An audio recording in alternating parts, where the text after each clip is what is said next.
معزز سامعات، مدرسہ یعنی دینی درسگاہ، دینی درسگاہ یعنی دینی تعلیم جو ہم اپنے بچوں کو دے رہے ہیں، یہ کتنی ضروری ہے، اور ہم کیا واقعی اس کا حق اس انداز میں ادا کر رہے ہیں جیسا کہ ہمیں اپنے بچوں کے ساتھ ادا کرنا چاہیے؟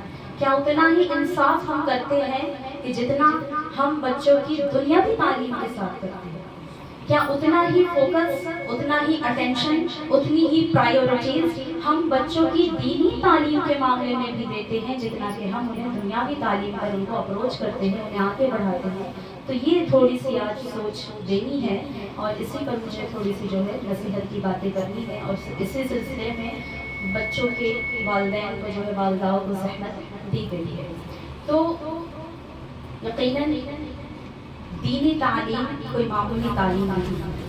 سب سے پہلی جو تعلیم حاصل کرنے کا ہم اگر اپنی شریعت میں معاملہ دیکھیں تو وہ دین ہی آتا ہے، کیونکہ یہ وہ دین ہے کہ جو ہمیں زندگی گزارنے کا سلیقہ بھی دیتا ہے، یہ وہ دین ہے کہ جو قبر میں معاملات ہمیں پیش آنے ہیں وہاں پر بھی سوال و جواب، اور اچھی قبر اچھی جگہ میں تبدیل ہوگی، جنت کا باغ بنے گی یا جہنم کا گڑھا بنے گی، پل صراط ہو، میزان ہو، اور جتنے بھی سارے آگے کے معاملات ہیں ان سب کا انحصار دینی تعلیم پر ہے۔ ڈاکٹر بن کر کے کیا کمال کیا، انجینئر بن کر کے کیا کمال کیا، پروفیسر بن کر کے کیا کمال کیا، اس کے فوائد وہ سارے معاملات اپنی جگہ پر ہیں، اس کو ہم اگنور نہیں کر سکتے، نہ اس کو ڈینائی کر سکتے ہیں، لیکن اس کا فائدہ دنیا کی حق ہے۔ مگر جب بات کریں ہم ان چند دن کی زندگی کے بعد کا معاملہ کیا ہے، اس کے بعد کیا ہونے والا ہے، اس کے بعد کون سی چیز ہمیں فائدہ دینے والی ہے، تو وہ پھر دینی تعلیم ہے۔ اس لیے بچوں کی دینی تعلیم بہت ضروری ہے، اور یہ وہ تو دین، ہمارا دین شروع کہاں سے ہوتا ہے؟ دین کا، اسلام کا پہلا لفظ کیا ہے؟ اقرا۔ پہلی وحی جو اتری میرے آقا صلی اللہ علیہ وسلم پر، تو پہلی وحی کا پہلا لفظ کیا ہے؟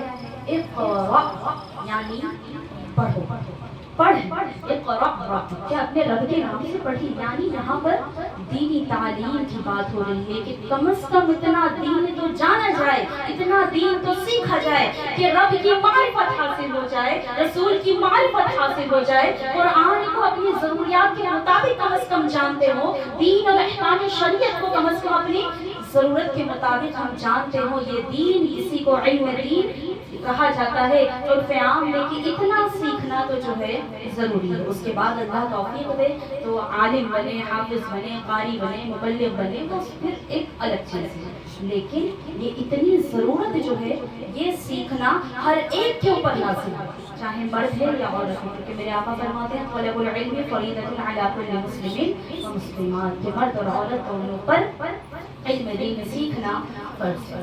تو الغرض ہم سبھی اس کی اہمیت کو جانتے ہیں، تبھی ہم اپنے بچوں کو یہاں پر بھیجتے ہیں، اچھی بات ہے، لیکن تھوڑی سی جو ہے ہمیں اور زیادہ توجہ کرنے کی یہ ضرورت ہے کہ جیسے ہم فکر اپنے بچوں کے اسکول کی کرتے ہیں، جیسے ہم فکر بچوں کی ٹیوشن کی کرتے ہیں کہ وقت پر جائیں، وقت پر ان کو لے کر کے بھی آنا کر رہے ہیں، انہیں ٹیوشن برابر بھیج رہے ہیں، اگر بچہ کبھی بہانہ کرے، سر درد کا، پیٹ درد کا، ادھر درد کا، ادھر درد کا، کوئی آنا کہانی کرے تو مار مار کر بھیجا جاتا ہے، ہر چیز کا خیال رکھا جاتا ہے، ان کے ٹفنس بھی پیک کیے جا رہے ہیں، ان کی فرمائشیں بھی پوری کی جا رہی ہیں، اچھے سے اچھے کپڑے دلائے جاتے ہیں، اچھے سے اچھے ایکسسوریز دلائی جاتی ہیں، کیوں؟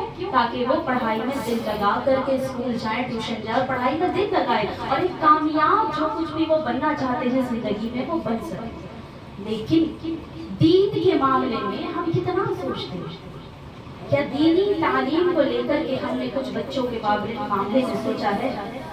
بچوں کی دینی تعلیم پر بھی اتنا ہی فوکس کریں، یہ نہ سوچیں، یہ جو ذہن میں سوچ ہے ہمارے کہ دین کا مطلب بس بچوں کو مکتب میں ڈال دیا، قرآن پڑھنا سیکھ جائیں، وہ الٹا سیدھا جیسا بھی پڑھے ختم کر لیا نا، جلدی کیا ہوتی ہے ماؤں کو، جلدی سے قرآن مکمل کروا دیں، اب اس کو پڑھنا آئے نہیں آئے، مخارج مخارج نکل رہے ہیں نہیں نکل رہے ہیں، اور جو ہے ادغام اظہار وغیرہ جو ہے قواعد کم از کم ضروری جو باتیں ہیں وہ ادا ہوتی ہیں نہیں ہوتی، اس سے ہمیں غرض نہیں ہے. ہمیں کس بات سے غرض ہے؟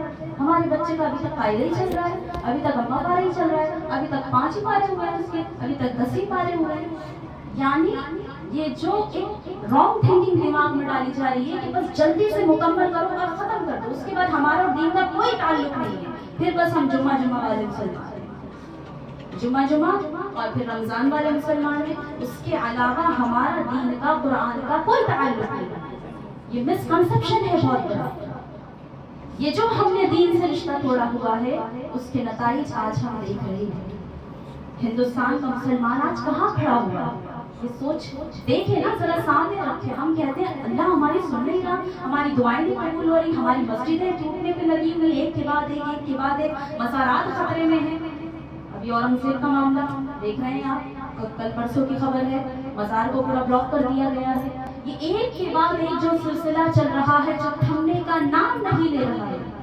کیا اللہ رحمان نہیں ہے؟ کیا اللہ رحیم نہیں ہے؟ کیا ہم اس کے بندے نہیں ہیں؟ پھر کیوں آخر کہیں تو گڑبڑ ہو رہی ہے نا، کہیں تو کچھ نہیں ہو رہا ہے نا. وہ رشتہ جو رب سے ہونا چاہیے تھا وہ رشتہ ہم نے توڑ دیا. وہ رشتہ جیسا مضبوط ہونا چاہیے تھا، وہ رشتہ جیسا رسول سے مضبوط ہونا چاہیے تھا، وہ رشتہ جو میرے آقا سے، شریعت سے، قرآن سے جتنا مضبوط ہونا چاہیے تھا وہ ہم نے نہیں رکھا. اس رشتے کو ہم نے کنورٹ کس چیز پر کیا؟ دولت کمانے پر. اس رشتے کو ہم نے کنورٹ کیا دنیا حاصل کرنے پر. اس رشتے کو ہم نے کنورٹ کیا بس شہرت حاصل کرنے پر، دنیاوی طور سے عزت حاصل کرنے پر، دنیا میں فیم حاصل کرنے پر. اب چاہے وہ صحیح راستہ ہے غلط راستہ ہے، ہمیں اس سے کوئی غرض نہیں ہے. کون سوچتا ہے کہ جائز کیا ہے ناجائز کیا ہے؟ ذرا سی خوشیوں کا موقع ہے تو پھر بنا حرام کام کے کیے ہمارے کوئی سیلیبریشن نہیں ہوتی. ابھی کہا جائے سمجھایا جائے تو ہم کیا ایکسکیوز دیتے ہیں؟ خوشی کا موقع. جس خوشی کو سیلیبریٹ کرنے کی بنیاد حرام پر رکھی جائے وہ خوشی کتنی دیر بعد ہو سکتی ہے؟ اسی خوشی کی پھر اسی رب سے دعائیں مانگتے ہیں کہ اللہ اس رشتے کو پائیدار رکھنا، اس رشتے میں برکتیں دینا، اس رشتے سے اولاد نیک صالح دینا. جس رشتے پر ڈھول تاشے پیٹے گئے، جس رشتے پر ناچا گیا، جس رشتے پر گایا گیا، جس رشتے پر شراب پی کر کے ناچا گایا گیا ہے، ساری رات ڈی جے بجائے گئے ہیں، ساری رات محلے میں ہنگامے کیے گئے ہیں، اس رشتے کی اوقات کیا بچی؟ یہ ہمارا دنیاوی معاملہ ہے جس میں ہم اس قدر کھو چکے ہیں کہ دین ہماری زندگیوں میں کہیں بھی نظر نہیں آتا. الغرض قصہ مختصر میں کہنا یہ چاہ رہی ہوں کہ دین کو ہم نے جتنا لائٹلی لینا شروع کر دیا ہے یہ ہماری بہت بڑی غلطی ہے. تو اب کرنا کیا ہے کہ بچوں کو اسلامی ماحول میں، اگر ہم چاہتے ہیں کہ ہمارے بچے شرابی نہ بنے، نشیڑی نہ بنے، چرس گانجا پینے والے نہ بنے، رکشوں میں بیٹھ کر کے لڑکیوں کو چھیڑنے والے نہ بنے، اگر ہم چاہتے ہیں کہ ہماری لڑکیاں آوارہ گرد نہ بنے، گلیوں محلوں میں بازاروں میں جو ہے آوارہ گردیاں کرتی نہ پھریں، تو پھر اس کے لیے بچپن سے انہیں وہ ماحول دینا ہوگا، بچپن سے انہیں فاطمی ماحول دینا ہوگا، بچپن سے انہیں کنیز خدیجہ بنانا ہوگا، بچپن سے انہیں میرے آقا صلی اللہ تعالی وسلم کی محبت کے سراپے میں اتارنا ہوگا. اور یہ کیسے ہوگا؟ شروع سے ہم نے مدرسے سے انہیں جوڑنا ہے. دینی تعلیم جو ابتدائی ہے وہ ضروری ہے، قرآن مخارج کے ساتھ مکمل کرنے پہ آپ زور دیں، چاہے 1 سال لگیں، 2 سال لگیں، 4 سال لگیں، جتنا بھی وقت آپ کا بچہ اپنی ذہنی صلاحیت کے اعتبار سے لے گا. ہر بچے کی صلاحیت مختلف ہے.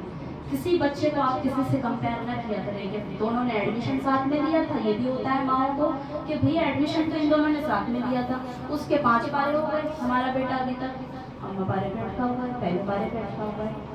صلاحیت مختلف ہے، ذہن مختلف ہے. اس وجہ سے تھوڑا سا اس بچوں کو زور دیں، وہ محنت کریں، وہ فوکس کریں، اچھی بات ہے، لیکن یہ نہ ہو کہ بس جلدی جلدی کرنے میں اس کو جو ہے خراب کیا جائے. تو اچھی کوالٹی پر فوکس کریں کہ وہ مخرج کے ساتھ بہترین قرآن پڑھا سکے، کیونکہ قرآن اگر غلط ہے تو پھر نمازیں غلط ہیں.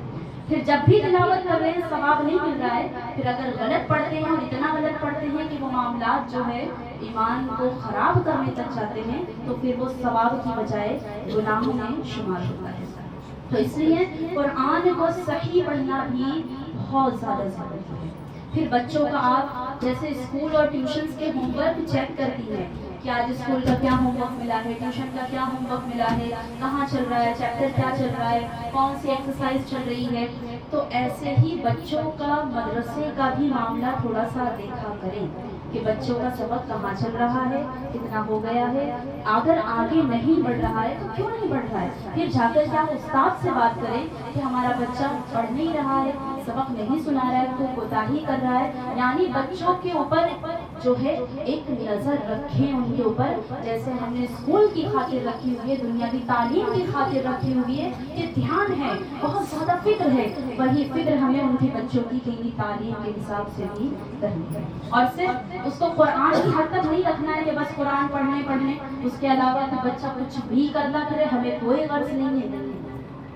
قرآن پڑھ رہی ہے تو قرآن کو اتارنے کی بھی فکر کرے, بچپن سے ان کو جو ہے وہ ماحول بھی دینا ہے ہمیں. ہمارا بچہ کہاں اٹھتا بیٹھتا ہے, جو دعائیں, جو نمازیں, جو طریقے وضو کے, غسل کے, جو چھوٹی چھوٹی باتیں بچوں کو مدرسے میں سکھائی جاتی ہیں, وہ گھر پر اس پر کتنا عمل کرتے ہیں, اور اگر نہیں کرتے ہیں تو وہ پھر شکایت استاد تک لانی ہوتی ہے کہ بچوں کو آپ سمجھائیں تھوڑا سا کہ یہ نماز نہیں پڑھتے ہیں, یہ ماں باپ کو گالیاں دیتے ہیں, یہ ماں باپ کے ساتھ بدتمیزی کرتے ہیں, ان کو وضو کا طریقہ نہیں آتا ہے, ان کو غسل کا طریقہ نہیں آتا ہے, یہ مسجد میں نہیں جاتے ہیں, یہ سروں پر دوپٹے نہیں لیتی ہیں.